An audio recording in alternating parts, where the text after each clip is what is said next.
I was fairly impressed.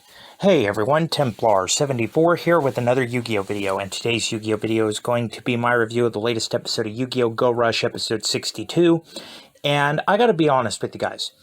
When there are a few subjects that one can write about to where you can either hit it out of the ballpark or you absolutely do a terrible job of doing it. There's really no middle ground.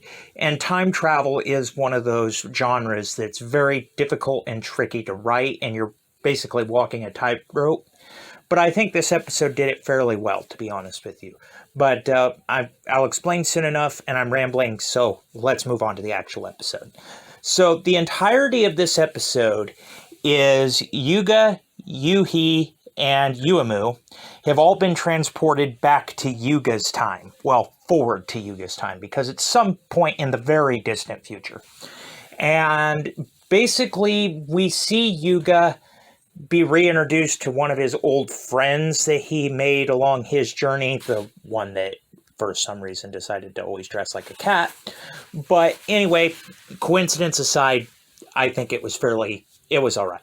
So anyway, he's astonished that these cats are talking, but then Yuga basically explains what's going on, and we learn that, well, normally when you go back in time, you have to worry about not messing anything up or revealing too much because you risk altering the future.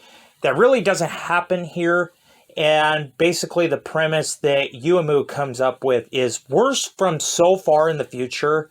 Us knowing the past isn't really going to change anything.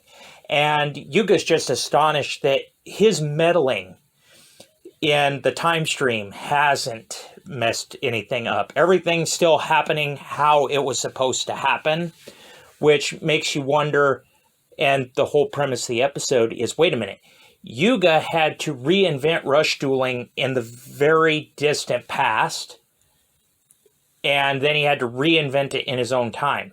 So what happened between Yuhi and Yuumu's time and Yuga's time that they lost rush dueling?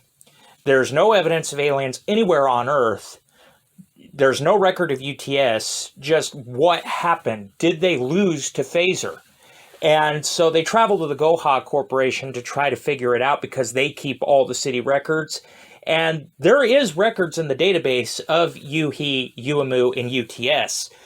But basically, once Yuumu and Yuhi disappeared, the categories are blank. There's nothing left after that. It's just a blank page in the database. And, well, our buddy here, the cat boy, just surmises that, well, maybe when transferring things from analog to digital, maybe some things got lost. But it really opens your eyes as to what could possibly happen here.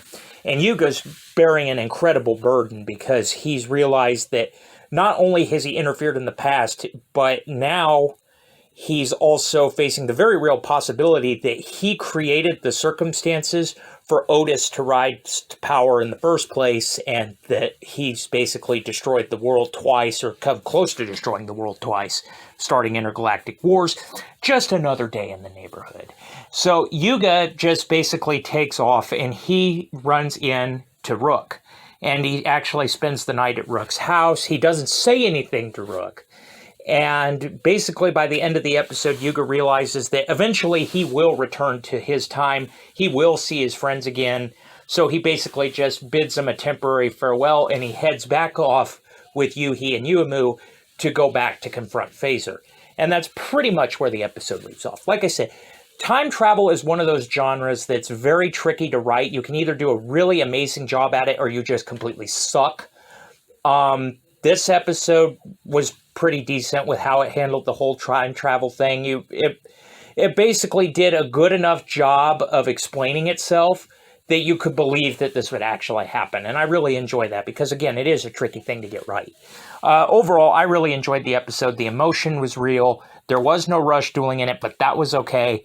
Really, I had no gripes with the episode at all, and I give the episode a solid 8 out of 10. It was building on what we got last week, and it did just a decent enough job of explaining itself that the time travel thing just doesn't completely go over the viewer's head. which is always a good thing. But as always, those are just my thoughts, and as always, I want to hear yours. So in the comments section down below, let me know what your guys' thoughts were about this week's episode. Did you love it? Did you hate it? Did you think it was just there? What were your thoughts? Just let me know in the comments section down below, because as always, I enjoy hearing from you. All right, everyone, as always, Templar74 signing off. Have a great day, everybody, and I'll talk to you all next time. Goodbye, everybody.